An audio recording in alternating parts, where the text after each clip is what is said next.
You're watching the award-winning GHS-TV, a nationally recognized student television station.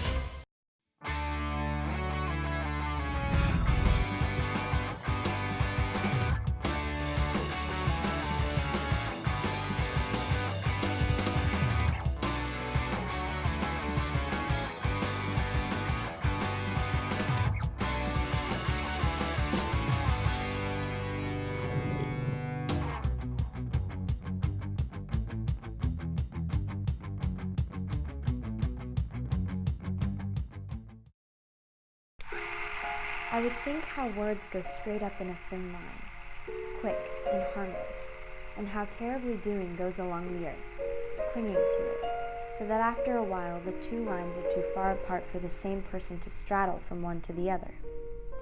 And that sin and love and fear are just sounds that people who never sinned, nor loved, nor feared have for what they never had and cannot have, until they forget the words.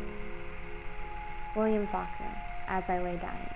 Memory believes before knowing remembers, believes longer than recollects, longer than knowing even wonders. Knows remembers believes a corridor in a big, long, garbled, cold, echoing building of dark red brick, soot-bleakened by more chimneys than its own. Set in a grassless, cinder-strewn packed compound surrounded by smoking factory, pervious and enclosed by a 10-foot steel and wire fence, like a penitentiary or a zoo. We're in random erratic surges, with sparrow-like child trembling, orphans in identical and uniform blue denim, in and out of remembering, but in knowing constant in the bleak wells.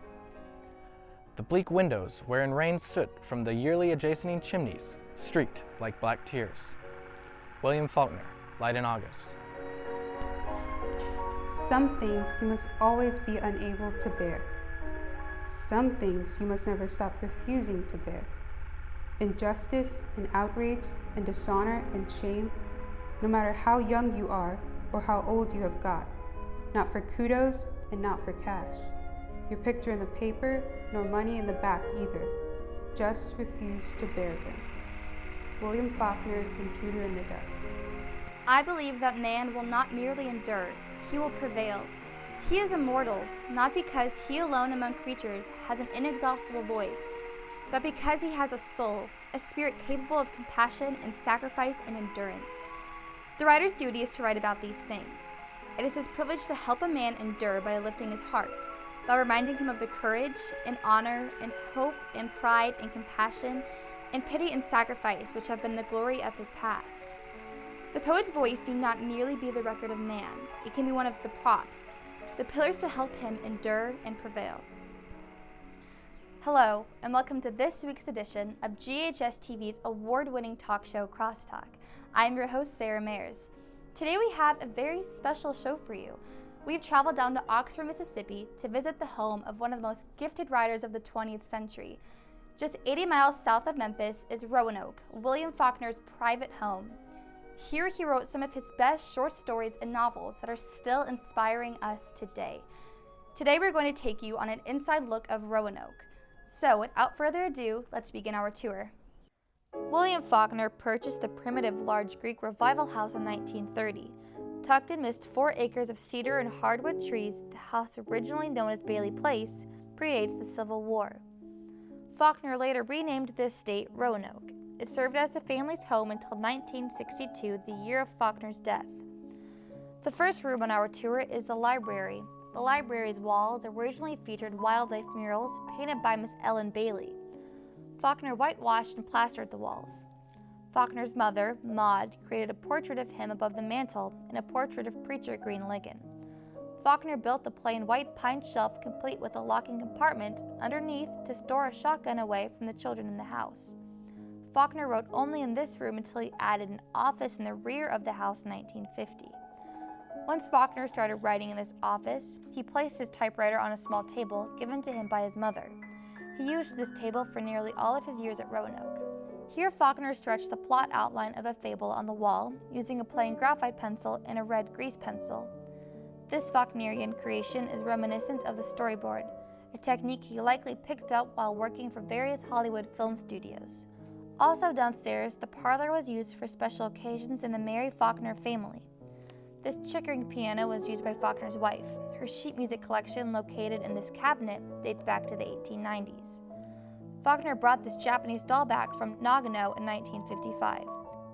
The stairs lead up to the bedrooms.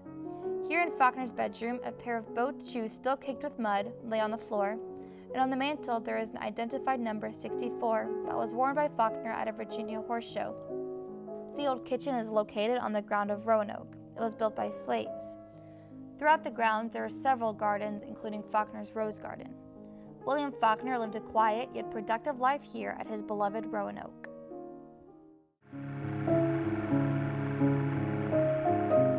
Welcome back to this special edition of Crosstalk. We are here exploring Roanoke, the home of literary giant William Faulkner. Joining me to talk about its influence of Faulkner's work is Dr. Jay Watson, the Howry Professor of Faulkner Studies from the University of Mississippi. Thank you so much for coming today. Thanks, it's great to be here. So, Dr. Watson, when Faulkner first bought this house in the 1930s, it was in disrepair. Why did he like the estate? You're right that the house was in terrible condition, and I'm going to give you a fairly complicated answer to why he might have liked the estate. Part of the reason is that people in Oxford didn't think much of William Faulkner at that time. He'd just begun his literary career. He was publishing novels, but they weren't very successful. They weren't big sellers. And so it was unusual for the eldest son of a prominent family to decide he wanted a life in the arts, a life as a writer. It was expected that usually that eldest sons might go into a profession, might run a business, be a doctor or lawyer, and yet here's this young man who wants to be an artist. And so Oxford used to make fun of him. Buying a house like this, a big Greek Revival antebellum home with some of the first significant money that Faulkner had ever earned from his writing, was in part his way of telling the community that he was somebody, that he mattered. And it was a way of speaking their language, the language of possessions and belongings that would impress them. So I think that was part of what motivated him, in addition to the fact that homes like this were very, very interesting and troubled places in Southern history, and they would go on to become places like that in his writing. What about the house itself? What did he like, the architecture of the house, the style? I think that the style probably spoke to him because it was associated with so many of the prominent families in town who had also owned homes like this. This home was designed in the 1840s by an architect in the area who also built several other homes that you can see around Oxford. And so they're among the grandest and finest examples of Greek Revival architecture that we have here. Well, Faulkner's work spans decades. What was written in the home? The first novel that he wrote after moving to Roanoke was Light in August, which he wrote in 1931 and published in 1932. And there's actually a story about that novel that takes place right here on this porch behind us.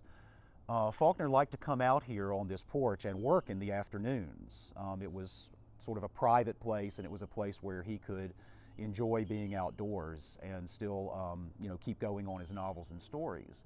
And so he was working on this long manuscript that at the time he was calling Dark House. The working title for this novel was Dark House. And he was actually writing on the manuscript in August of 1931 when his wife Estelle came out the doors here and joined him on the patio late in the afternoon. And Estelle said, "Bill, have you ever noticed that there's something about the light in August, that it's just magical?" And Faulkner jumped up and said, "That's it." Ran in the house, grabbed the cover sheet of his manuscript, scribbled out the title Dark House, and wrote Light in August on the cover page of his manuscript. So not only was that the first novel that he worked on here, there was even a sort of an inspiring scene out on this porch that helped give him the idea for this wonderful title that he gave the novel. What else is written in the house? He wrote Absalom, his great work of the 1930s that I understand GHS students have been studying this year. He wrote Go Down Moses, The Hamlet, some of his major works from the 1940s. He wrote A Fable, his great failed novel that he had kind of hoped and dreamed would be his magnum opus. He wrote that in the little office that he added on to the house in 1950, which you can see inside. So he wrote probably a dozen novels in Roanoke. Now, here's some more readings from Faulkner's enormous library of works. I know it, he said. Then do something about it. Do anything just so it's something. I can't, he said.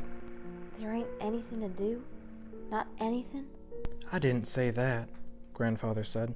I said I couldn't. You can. What? I said. How can I forget it? Tell me how to. You can't, he said. Nothing is ever lost. It's too valuable. Then what can I do? Live with it, Grandfather said. Live with it? You mean forever? For the rest of my life? Not ever to get rid of it? Never? I can't. Don't you see that I can't? Yes, you can, he said. You will. A gentleman always does. A gentleman can live through anything. He faces anything. A gentleman accepts the responsibility of his actions and bears the burden of their consequences, even when he did not himself instigate them, but only acquiesced to them. Didn't say no, though he knew he should. William Faulkner, The Reivers, A Reminiscence. You get born, and you try this. And you don't know why, only you keep on trying it. And you are born at the same time with a lot of other people, all mixed up with them, like trying to, having to, move your arms and legs with strings, only the same strings are hitched to all the other arms and legs, and the others all trying. And they don't know why either, except that the strings are all in one another's way, like 5 or 6 people all trying to make a rug on the same loom, only each one wants to weave his own pattern into the rug. And it can't matter. You know that. Or the ones that set up the loom would have arranged things a little better. And yet, it must matter, because you keep on trying, or having to keep on trying, and then all of a sudden, it's all over. William Faulkner, Absalom, Absalom. Sometimes I could put myself to sleep, saying that over and over, until after the honeysuckle got all mixed up in it, the whole thing came to symbolize night, and unrest. I seemed to be lying neither asleep nor awake, looking down a long corridor of gray half-light, where all stable things had become shadowy, paradoxical. All I had done, shadows. All I had felt, suffered, taking visible form, antic and perverse mocking, without relevance inherent themselves, with the denial of the significance. They should have affirmed thinking. I was not who, was not who. William Faulkner, The Sound and the Fury. At one time, I thought the most important thing was talent.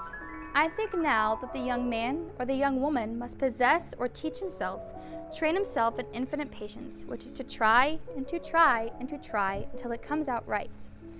He must train himself in ruthless intolerance. That is, to throw away anything that is false, no matter how much he might love that page or that paragraph. The most important thing is insight, that is, curiosity to mull, to wonder, and to muse why it is that man does what he does. And if you have that, then I don't think that talent makes much difference, whether you've got that or not. I would like to thank our guest, Dr. Watson, and the University of Mississippi for making today possible. And if you're looking to travel outside of Memphis, I highly recommend Roanoke. You can see Roanoke Tuesday through Saturday from 10 to 12 and 2 to 4, or Sundays from 2 to 4. And for more information, go to roanoke.com. I'm Sarah Mayers, and from all of us here at GHS-TV, thank you for watching Crosstalk, and I hope to see you again soon.